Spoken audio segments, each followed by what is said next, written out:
Israel Hamas युद्ध चल रहा है और हमास की चर्चा इस वक्त पूरी दुनिया में हो रही है।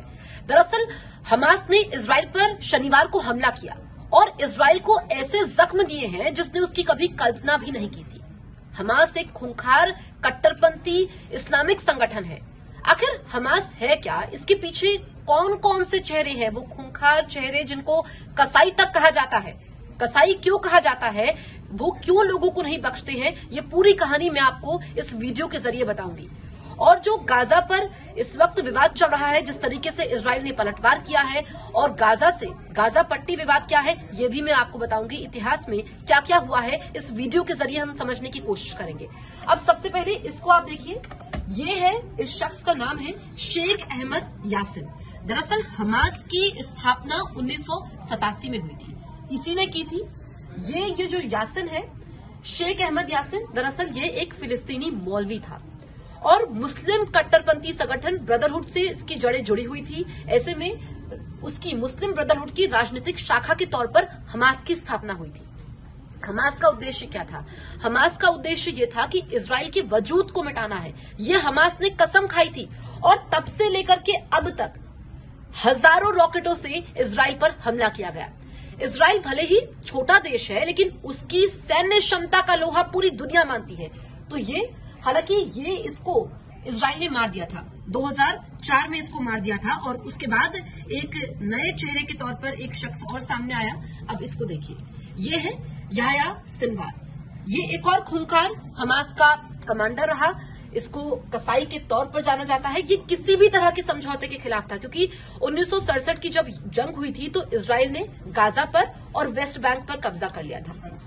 उसके बाद अगर कोई समझौता होता तो ये इसके खिलाफ होता, यानी कि अगर कोई भी इजराइल के लोगों का साथ देता, इजराइल की सेना का साथ देता, तो वो उसका कत्ल कर देता। ये एक और खूंखार चेहरा। ये वो ब्रिगेड है जिसने अलग अलग जिम्मेदारियां संभाली हुई थी और एक एक करके इनके बारे में हम आपको बता रहे हैं। उसके बाद आप देखेंगे सलाह सेहादे। दरअसल जो ये हमास है, इसकी जड़ें ईरान तक भी हैं, क्योंकि ईरान लगातार हमास का समर्थन करता आया है। और सैन्य क्षमता, जो जरूरतें होती हैं हमास की, चाहे वो अगर हम बात करें वित्तीय जरूरतों की बात करें या फिर हम बात करें यहाँ पर वेपन्स की बात करें, वो सब ईरान पहुंचाता है हमास तक। अब क्या हुआ कि 1967 की जंग में हमास ने गाजा पर और वेस्ट बैंक पर, इजराइल ने तो कब्जा कर लिया, लेकिन उसके बाद हमास ने गाजा पर कब्जा किया।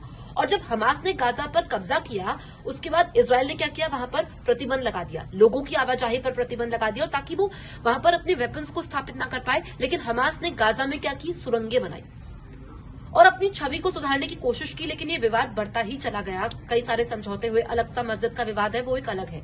ये वो चेहरों के बारे में हम आपको एक एक करके बता रहे हैं। और ये जो है सलाह सेहादे, 1996 में याह्या आयश की मौत के बाद शेहादे मोहम्मद दायफ और अदनान अल गौल के साथ हमास का टॉप लीडर बन गया। और 22 जुलाई 2002 को इजरायली हमले में शेहादे की मौत हो गई। और बताएं कि जब ये हमला हुआ था, इसको मारा गया, लेकिन उससे पहले इसने कई सारे कत्लेआम किए, कई लोगों का खून बहाया, लेकिन काफी खूंखार ये माना जाता है, यह मर चुका है।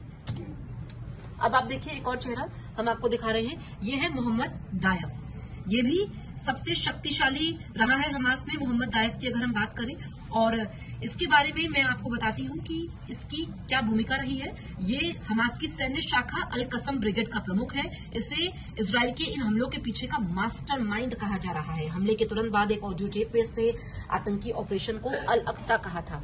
और कुछ डिटेल्स में इसके बारे में पढ़ रही थी, जो मैं आपको बताऊं कि डायफ का जन्म 1965 खान यूनिस शरणार्थी कैंप में हुआ था, यानी कि हमलों के पीछे का मास्टरमाइंड के तौर पर ये आया। तो ये बड़े चेहरे हैं और जिनकी भूमिका, जो आज हमास इतना शक्तिशाली बना है। दरअसल इजराइल के साथ इसने पहले रॉकेटों से हमला तो किया, हजारों रॉकेटों से हमला किया, वहां पर दिलाया और ये बताने की कोशिश की कि उसका सिर्फ जो मकसद है वो गाजा पर शासन करना है। लेकिन वो तो इजराइल का वजूद मिटाना चाहता था, उसके लिए उसने पूरी कोशिश की थी। एक एक करके हम आपको चेहरे बता रहे हैं। और देखिए, ये जो चेहरे हैं, ये काफी अहम चेहरे हैं। इसमें अब बात हो रही है महमूद अल जहर की। माना जाता है कि जहर लगभग 60 साल का है, हमास की स्थापना के समय से ही उसके साथ है। हमास के संस्थापक अहमद यासिन का करीबी था और हमास के सह संस्थापक और गाजा भट्टी में हमास का अगुवाई का मेंबर भी था। और एक और चीज जो इसके बारे में है कि वो मार्च 2006 में हमास के प्रभुत्व वाली फिलिस्तीनी प्राधिकरण सरकार में विदेश मंत्री के तौर पर इसने काम किया है। तो ये प्रमुख चेहरे हैं। इसमें एक और चेहरा मैं आपको बता दूं, अल्डानिस, और इसके बाद ये है। इनमें से कुछ चेहरे ऐसे हैं जो मर चुके हैं, लेकिन एक सबसे महत्वपूर्ण बात यह है कि इजराइल कहता है मर चुके हैं कुछ चेहरों के बारे में जो सबसे खूंखार हैं, जिनके बारे में हम आपको बता रहे हैं, लेकिन हमास कभी इस बात को मानता नहीं है। लेकिन जो इस वक्त युद्ध चल रहा है, इजराइल ने साफ कहा है कि इसकी शुरुआत तो हमास ने की है, लेकिन खत्म वो करेंगे।